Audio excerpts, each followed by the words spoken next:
Most people assume cats either like you or they do not. You think when they run away or keep their distance, they're just being cold. You aren't just living with a pet. You are living with a silent observer, a creature that can read the instability in your soul before you even recognize it yourself. There is an invisible thread between you and your cat. Science shows that how your cat feels is shaped every day by small things most owners never think about. By the end of this video, I will reveal a scent secret that transforms you from a mere owner into their home. Section 1. The hunter's brain and the chaos. Why does your cat go crazy for a crumpled receipt but completely ignore that expensive toy you just bought them? The answer lies in the deep architecture of a hunter's brain. Cats are hunters, and hunters do not chase things that come to them. They chase things that run away. Most people wave a toy in their cat's face and expect them to play. But that is not how a cat's brain works. Think about a mouse. It hides, it darts, it freezes, and then it bolts. That unpredictable movement is what flips the switch in your cat's mind. When you give them a real hunt, where they stalk, catch, and win, they associate that surge of success with you. You become the source of their favorite thing.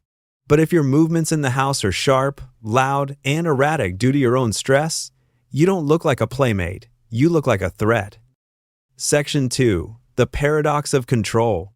This is a hard truth to hear, but it might be the most important part of this journey.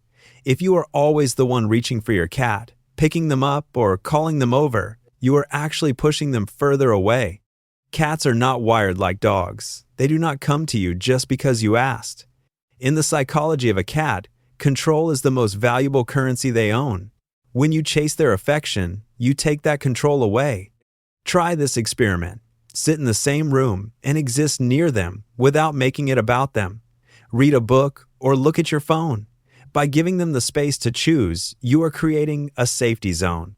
When a cat comes to you on their own, it means 10 times more than any forced cuddle ever will. The owners who master this silence are the ones whose cats follow them from room to room, not because they were trained, but because they want to be near that peace. Section 3. The contract of the eyes.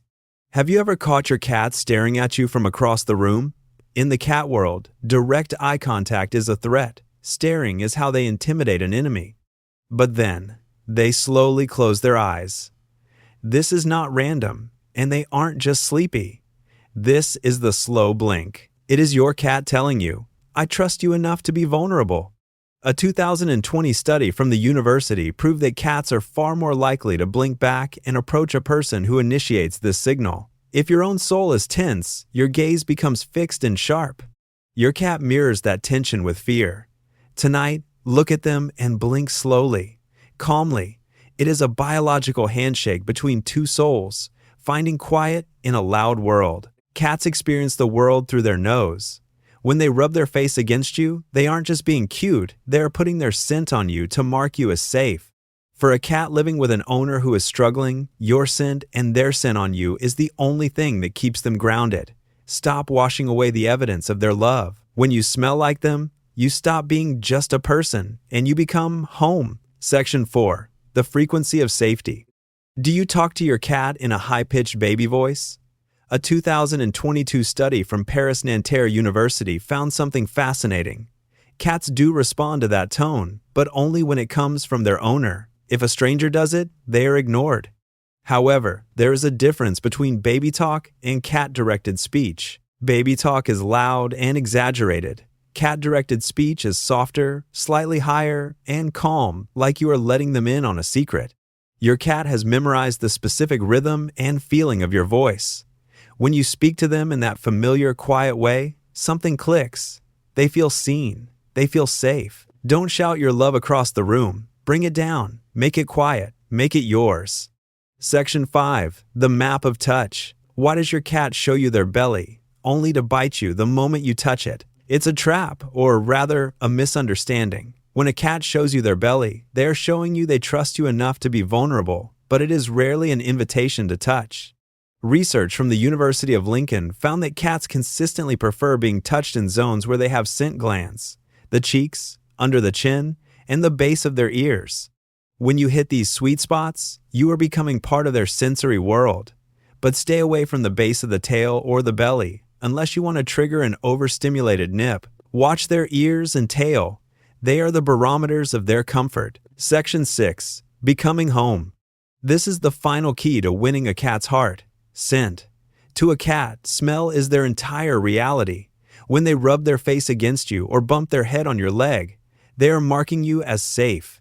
Most owners make the mistake of being too clean. When you wash away their scent from your clothes or blankets every day, you are erasing their map of safety.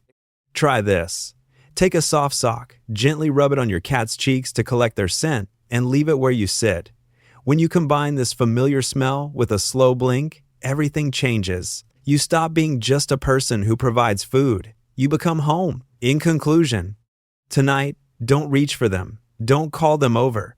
Just sit there, be still, and give them a slow, calm blink. Let them find you, because sometimes the person who needs to be found the most is you.